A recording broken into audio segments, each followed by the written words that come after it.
जनक बगिया में फुलवा के बहार बा, केहू न तोड़वार बाना। जनक बगिया में फुलवा के बहार बा, केहू न तोड़वार बाना।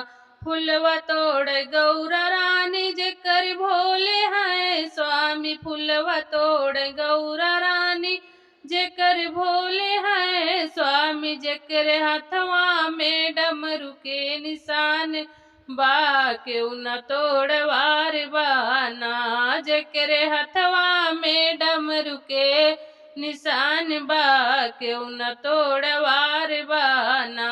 जनक बगिया में फुलवा के बहार बा, केहू न तोड़वार बाना। जनक बगिया में फुलवा के बहार बा, केहू न तोड़वार बाना। फुलवा तोड़ई सीता रानी जेकर राम है स्वामी, फुलवा तोड़ई सीता रानी जेकर राम है स्वामी। जेकर हथवा में धनुष के निशान बा, केहू न तोड़वार बाना।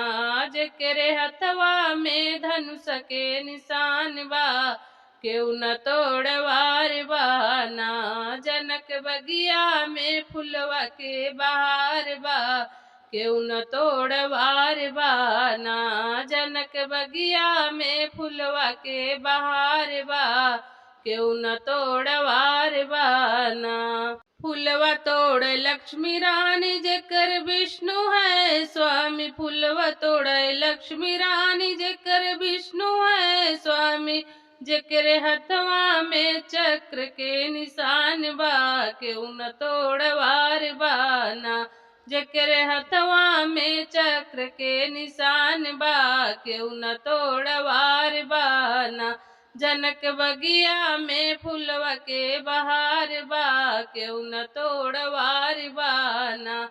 जनक बगिया में फुलवा के बहार बा, केहू न तोड़वार बाना। फुलवा तोड़ राधा रानी जेकर कृष्ण है स्वामी, फुलवा तोड़ राधा रानी जेकर कृष्ण है स्वामी।